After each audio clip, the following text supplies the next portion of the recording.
কথা দিলাম গরম ভাতে এই রেসিপি থাকলে অন্য কিছুর কথা মুখেও আসবে না।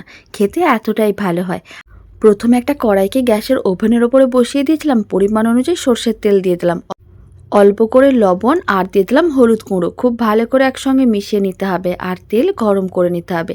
যখন তেল গরম করা হয়ে যাবে, এদিকে আমি ভালো করে পরিষ্কার করে ধুয়ে রেখেছিলাম ইলিশ মাছ। ইলিশ মাছের আমি 4টে টুকরো নিয়েছি, আর এখানে দেখুন ইলিশ মাছের টুকরোগুলোর মধ্যে কিন্তু ডিম আছে। এইভাবে ইলিশ মাছের পিসগুলোকে দিয়ে দিতে হবে গরম তেলের মধ্যে। তারপরে উল্টে পাল্টে বেশ লাল লাল করে ভেজে নেব। ইলিশ মাছের ভাজা দিয়ে এই রেসিপিটা বানালে খেতে অনেক বেশি ভালো হয়। তবে আবার অনেকেই কাঁচা ইলিশ মাছ খেতে পছন্দ করেন। তবে ইলিশ মাছের ভাজা যেমন খেতে ভালো হয়, তেমন এই রান্নাতেও মাছটাকে যদি একটু ভেজে রান্না করা হয়, খেতে অনেক বেশি ভালো হয়। আর আমি তো আপনাদের একটা রেসিপি বানানো দেখাচ্ছি। আপনারা কে কীভাবে রেসিপি বানান কমেন্ট বক্সে জানাতে একেবারেই ভুলবেন না, কারণ আপনাদের রেসিপিগুলো শুনতে বা পড়তে আমার খুবই ভালো লাগে। বেশ লাল লাল করে ইলিশ মাছগুলোকে ভেজে নিয়েছিলাম। এইভাবে একটু ভালো করে ভেজে নিলে খেতে বেশ দারুণ লাগে। এতে মাছের ডিমটাও ভাজা হয়ে যায়, খুব ভালো লাগে খেতে। বাড়িতে একবার হলেও বানিয়ে দেখতে পারেন। সমস্ত মাছের ভাজাগুলোকে তুলে এক সাইডে রেখে দিলাম। আর আপনারা দেখুন কড়াইতে বেশ কিছুটা পরিমাণ সর্ষের তেল আছে। এবার আর কিছু তেল দেওয়ার দরকার নেই। এবার এই গরম তেলের মধ্যে দিয়ে দিচ্ছি কেটে রাখা আলুর টুকরো। আলুগুলোকে ঠিক এইভাবে লম্বা লম্বা করে কেটে নিয়েছিলাম, এতে দেখতে বেশ ভালো লাগবে। এখন আলুর টুকরোগুলোকে লাল লাল করে ভেজে নিতে হবে। আর এইভাবে আলুর টুকরোগুলোকে ভেজে নিলে যেমন ভাজাও হয়ে যাবে, তেমন সেদ্ধও হয়ে যাবে। আর বেশ লাল করে ভেজে নেব। এতে কী হবে, ভেঙেও যাবে না, আর খেতে তো দারুণ লাগবে।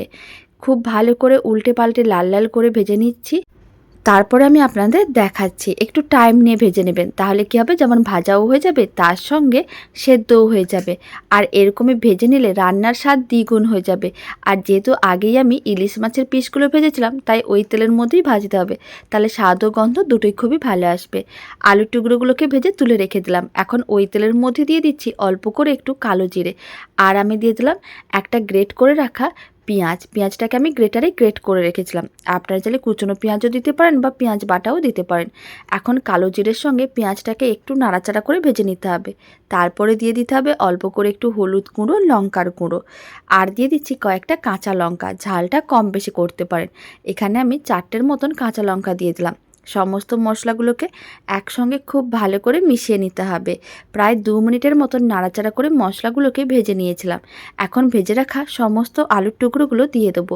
তারপরে খুব ভালো করে মশলার সঙ্গে মিশিয়ে নিতে হবে। খুব সহজে রেডি হয়ে যায়, আর অন্য কিছু মশলার প্রয়োজন পড়বে না। মাত্র 2-3টি মশলা দিয়েই রেডি করা যায়। আর খেতে এত ভালো হয়, গরম ভাতে এই রান্না থাকলে অন্য কিছুর প্রয়োজনও পড়বে না। আর ওইদিকে আমি গরম জলের মধ্যে 3 চামচ সর্ষে পাউডার ভিজিয়ে রেখেছিলাম। এখন সেই সর্ষে পাউডারের মিশ্রণটাও দিয়ে দিলাম। আপনারা চাইলে সর্ষে বাটাও দিতে পারেন। খুব ভালো করে একসঙ্গে মিশিয়ে নিতে হবে। ফ্লেমটা একেবারেই লোতে রাখতে হবে। এবার দিয়ে দিচ্ছি বেশ কিছুটা পরিমাণ জল দেওয়ার পরে খুব ভালো করে মিশিয়ে নিতে হবে। আর আলুর টুকরোগুলো ভাজার সময় কিন্তু সেদ্ধ হয়েছিল, তাই কিন্তু পরিমাণ অনুযায়ী জল দিতে হবে। খুব ভালো করে মেশানো হয়ে গেছে। এখন ঝোল ফুটে ওঠা পর্যন্ত অপেক্ষা করব। আর ঝোলের মধ্যে আমি দিয়ে দিচ্ছি অল্প করে লবণ। তবে এটা আমি কিন্তু ঝাল বানাচ্ছি, যেহেতু জল দিয়েছি তাই ঝোল বলে দিলাম। খুব ভালো করে মিশিয়ে নিতে হবে। স্বাদ অনুযায়ী লবণ দিতে হবে। চাইলে 2-3টে চিনির দানাও দিতে পারেন যদি মনে হয়, তবে একেবারেই অপশনাল। চাইলে দিতে পারেন, না চাইলে নাও দিতে পারেন। যখন দেখবেন ঝালের এরকম একটু ফুটে উঠবে, তখন কিন্তু ফ্লেমটা আবারও লোতে করে দিতে হবে।